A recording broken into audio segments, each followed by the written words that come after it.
If your board is stuck in the weeds, then they're not opening doors for you. And that is costing your organization money.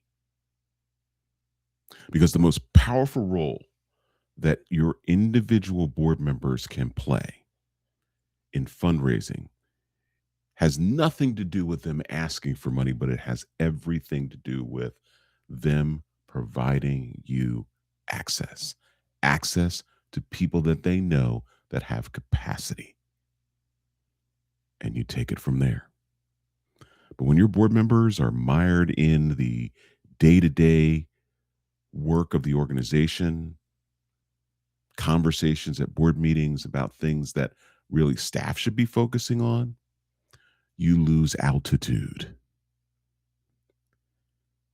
Today, we're going to be talking about how you get your board from out of the weeds up to 30,000 feet so that you can free them up to fuel your fundraising. That is our focus on this episode. Let's huddle up.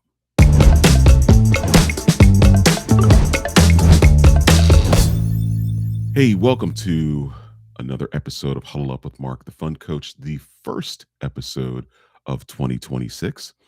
Um, I am so pleased to be here and healthy. I was under the weather over the last couple of weeks, and so this podcast episode release is a little bit later than I wanted it to be, but nevertheless, I am here. Happy New Year to all of you. I hope you are off to a great start as it pertains to fundraising. I hope that if this is a new fiscal year for you, you have clarity around what your goals are this year, how much you want to raise. You have prospects in mind that you have already developed relationships with that will ultimately give when you ask. All those things, hope your plan is falling into place as the year begins. But today I want to talk about something that I often bring up when I'm talking with my own clients, and that is your board. And so often, especially with organizations that are small to mid-size, sometimes, and this is not intentional, your board is operating in the weeds. They're on the ground. And some of this comes from how you structure your time with them. And I'm talking about the formal meetings themselves. So when you are engaged in a board meeting and you start giving updates as the executive director and you're giving operational updates, you're having sort of staff level discussions at the board level, you're talking about program logistics. You are, as much as you think that that is informing the board, you are actually inviting the board to come down to the ground and invite them into the weeds. So while it is great that you're talking about the great things that you're doing and you're talking about things that pertain to day-to-day operations because you want to keep them informed, it is important that you structure your report to the board, your interaction with the board, so that it is at a very high level. And what I mean by that is don't get mired in the details because you want to keep the board at 30,000 feet. And what I mean by that is they need to be hanging out up here so that they're focused on a strategy level, not a day to day level. And as a board, there are three major areas that they need to be focused on. They need to make sure that they are safeguarding the mission. They need to be engaged in fiduciary oversight. This is the legal aspects of running a board. And then finally, they are engaged in securing resources for the organization. That's fundraising. Doesn't mean that they have to actually solicit, but they can play a very significant role in that. But sometimes, as nonprofit leaders, because we're eager to share, what's happening at the organization, we're sharing stuff in the weeds. And when you share stuff in the weeds, it invites questions in the weeds. It invites comments that are in the weeds on the ground. It invites suggestions, or it invites, hey, let's have another conversation offline. And they offer to help you with it. Now they're mired in the stuff that you should be focusing on day to day through your staff, right? Because you're not on the ground as the executive director. While your board is at 30,000 feet, you're somewhere between 5 and 10,000 feet. And your staff is on the ground. They're in the weeds because they're implementing from a strategic perspective everything that is coming directly from the board through you, right? Because your staff doesn't report to the board. You do. Your staff reports to you. You report to the board. And so if you have your staff weighing in on personnel matters, discipline matters as it relates to staff, day-to-day operations, you are inviting them into the weeds. And that is not a good use of your time or theirs. You see, your board should be focused on making sure that they are advancing the overall mission from a strategic perspective. You should be thinking about where the organization is going to be 5 years from now, 10 years from now. What plans are in place to make sure that you get there? And your board has the responsibility in driving that in partnership with you. And that's where they need to be focused. But if you are reporting to your board, right? And what I mean by that is during your board meetings, you go through a standard agenda. Obviously, you take the roll, review the minutes from the last meeting, and then you go through the agenda. And part of the agenda is the executive director's report. Your executive director's report should be aiming high. You don't need to talk about issues about staff or programmatic issues or anything. You can just mention it in the context of it's being handled, right? So here's a good example. Let's say you are running a program that is the success of that program is based on enrollment, right? It's a fee for service program. And the number of people who are engaged in that program are what will dictate the revenue. Well, you can certainly at a high level report on where you are from a revenue perspective. And that's it. Number of participants, that's it. You don't need to, and you can certainly say, we're seeing a trend where we have things in place that are going to improve our enrollment. That's it. They just need to know that things are happening. But if you express this in a way that is a pervasive problem, well, then helpful, well meaning individuals who are on your board are going to accept that invitation to provide advice and counsel at the ground level. So it is up to you as the executive director to make sure that you keep the board at 30,000 feet. And you can do this in partnership with your board chair because your board chair is the tone setter for making sure that the board stays at 30,000 feet. And if they're cognizant of, okay, we're getting into the weeds, we're going to let the staff handle this. Let's move on to the next agenda item.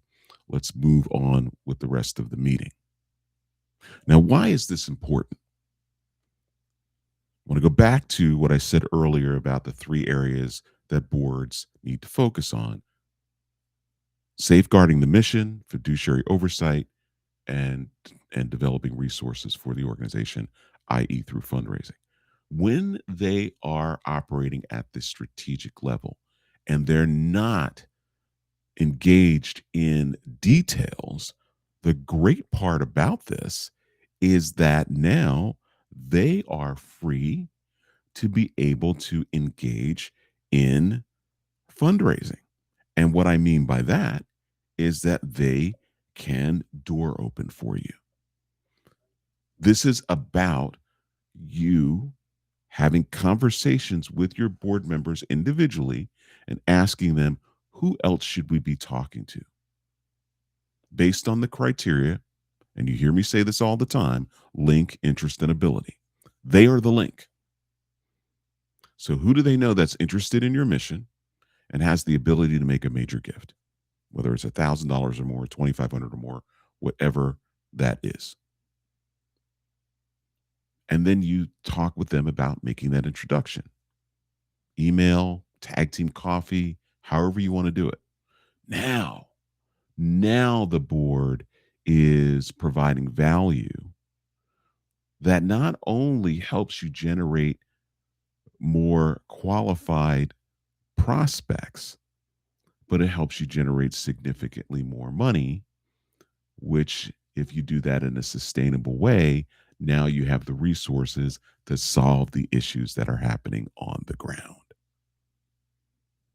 And when issues improve on the ground and people who are being served well, and they're speaking well about your mission, and so on and so on and so on, the board hears that. You summarize that for them at a very high level at your board meetings, challenges as well as the good news, but assure them that you're handling this. Don't invite them in to respond, react, engage in matters that are in the weeds. When you make this shift, you will see your fundraising grow exponentially, because now your board meetings are at high level. You're talking about strategy. You're talking about 3-year, 5-year, 10-year plans. And you're also talking about people who they know that have capacity. Now, I'm not suggesting you use a board meeting to do this prospecting, but if a big gift comes in, $25,000 gift, $100,000 gift that goes to the bottom line, yeah, you're going to celebrate that in your report, especially if those gifts came as a result of a board member's introduction to that person. That's the excitement that you need to build with your board. And if you're having strategy conversations with them about the individuals that they are introducing you to, well, then you have that offline. How should, where should I meet? When should I meet them? Tell me more about what you know about this person. They should be feeding you those kinds of nuggets that will help you build that trusting relationship. But you got to get your board out of the weeds. And if you're listening to this, you're watching this, and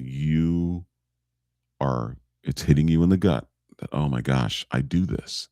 And you're not doing this intentionally. I cannot imagine that you are moving through leading your organization by keeping your board on the ground.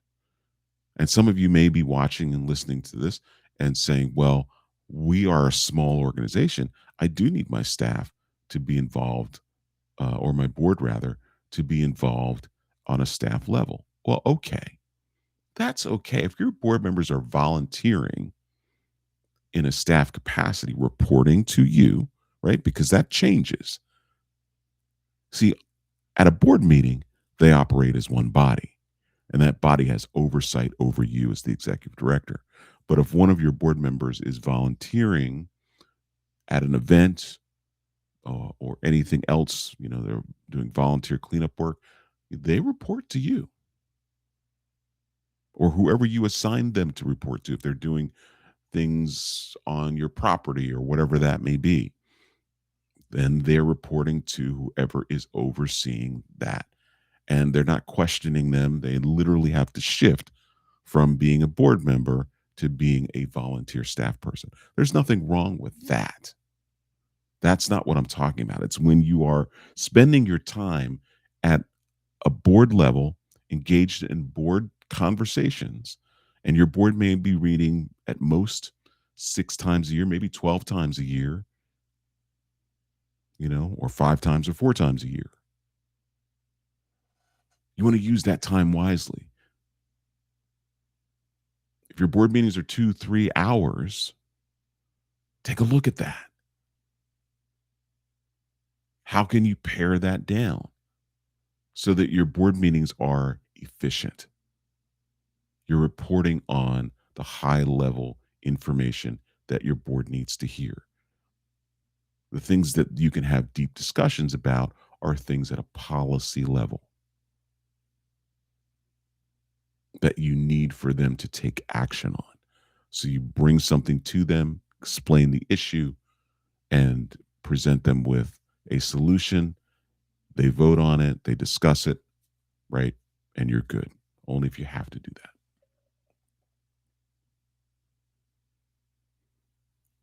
So keep your board out of the weeds. And if you're in the weeds right now, slowly begin to make that transition so that they're at 30,000 feet. And so with each subsequent meeting, your report as the executive director is less detail, higher level, right? Now, if you have other staff members that attend board meetings, I used to be one of those staff members as the head of development that would report to the board. When I provided my report, I just said, here's where we are with annual fund, here's where we are with the campaign, and here's what's outstanding in terms of prospects and asks. That was it. My report was maybe 5 minutes. Took any questions, that was it. Efficiency. Board members appreciate that and are going to be more likely to help you and introduce you to people who have capacity if you aren't taking up so much of their time with 3-hour meetings that take place 6 times a year or even 12 times a year. These are valuable volunteers who you've brought together as a board to oversee your mission, but individually, they have value as people who can open the door to people who have capacity that can convert a $50 gift into a $50,000 gift. So, if your board is in the weeds, 9 times out of 10, you've invited them there. It's not your fault, just probably not aware that you were doing that.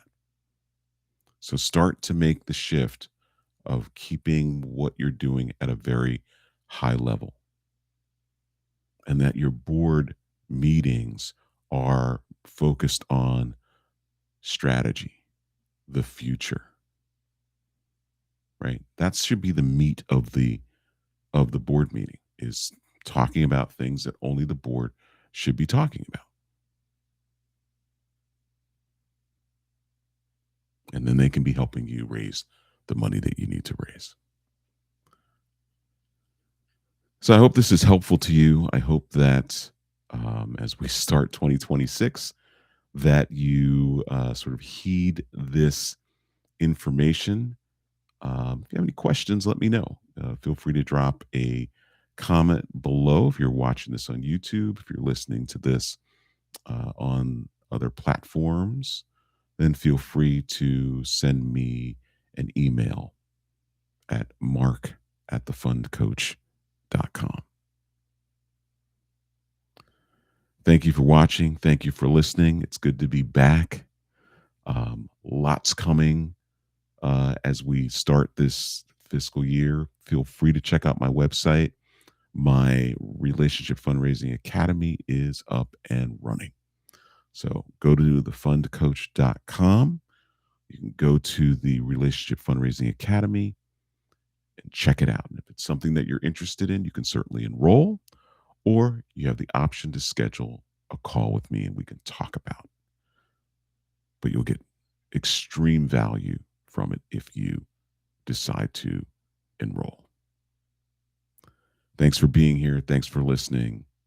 Thanks for following. And we'll see you next time. Thanks.